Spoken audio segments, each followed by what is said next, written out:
Bueno, lo que vamos a ver son dos teoremas que nos sirven para resolver cualquier tipo de triángulo. No necesariamente tiene que ser un triángulo rectángulo, puede ser cualquier tipo de triángulo. Así que el primer teorema que vamos a ver es que se conoce como teorema del seno. Es una relación de proporcionalidad entre las longitudes de los lados de un triángulo cualquiera y los senos de los ángulos respectivamente opuestos. Entonces, si yo tengo un triángulo cualquiera, ¿sí?, voy a tener alfa, beta, gamma. Y respectivamente voy a tener con alfa siempre el lado A, con beta el lado B, siempre opuesto. Y con gamma voy a tener el lado C. Entonces, la relación de proporcionalidad que surge de este triángulo es el seno de alfa con su lado A es igual al seno de beta con el lado B, igual al seno de gamma con el lado C. No necesariamente se utiliza toda la fórmula. Lo que se hace para poder trabajar esta fórmula es utilizar una proporción. Por ejemplo, puedo usar la proporción del seno de alfa y A con el seno de beta y B. Otra que puedo utilizar es, por ejemplo, el seno de beta con el seno de gamma.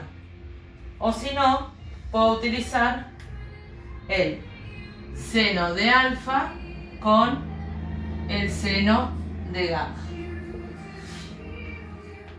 Según lo que yo necesite es lo que yo voy a utilizar.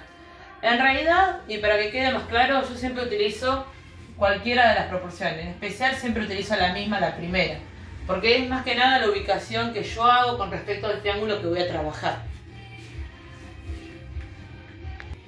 Bien, el otro teorema que vamos a estudiar es el teorema del coseno. El teorema del coseno es una generalización del teorema de Pitágoras en los triángulos no rectángulos.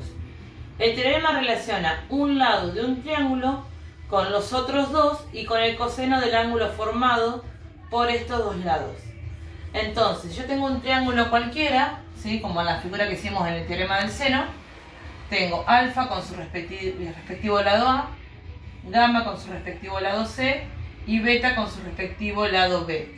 Entonces, el teorema del coseno para el lado A me va a quedar A al cuadrado igual a B al cuadrado más C al cuadrado, que hasta acá, si yo lo miro hasta esta parte, sería el teorema de Pitágoras. Pero como es una generalización, le agregamos cosas porque no estamos trabajando en un triángulo rectángulo.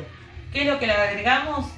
Menos 2B, o sea, menos 2 por B por C, ¿sí?, por el coseno de alfa.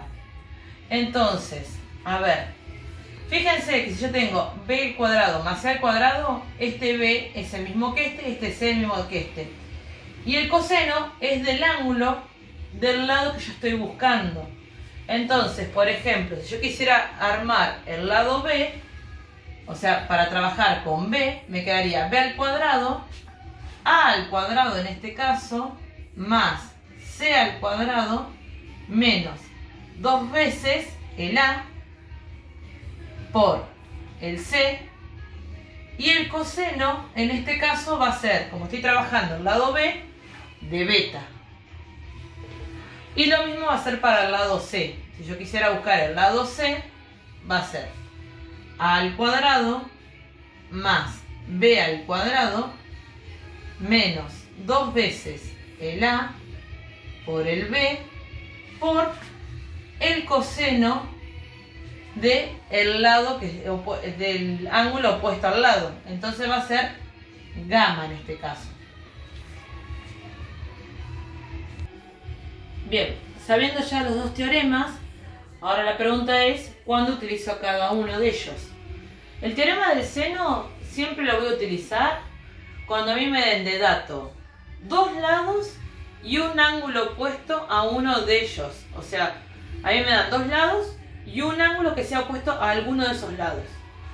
O si no, me dan dos ángulos y un lado opuesto a uno de esos ángulos. El teorema del coseno, en cambio, me tienen que dar o tres lados de dato o me tienen que dar dos lados y el ángulo que forman estos dos lados.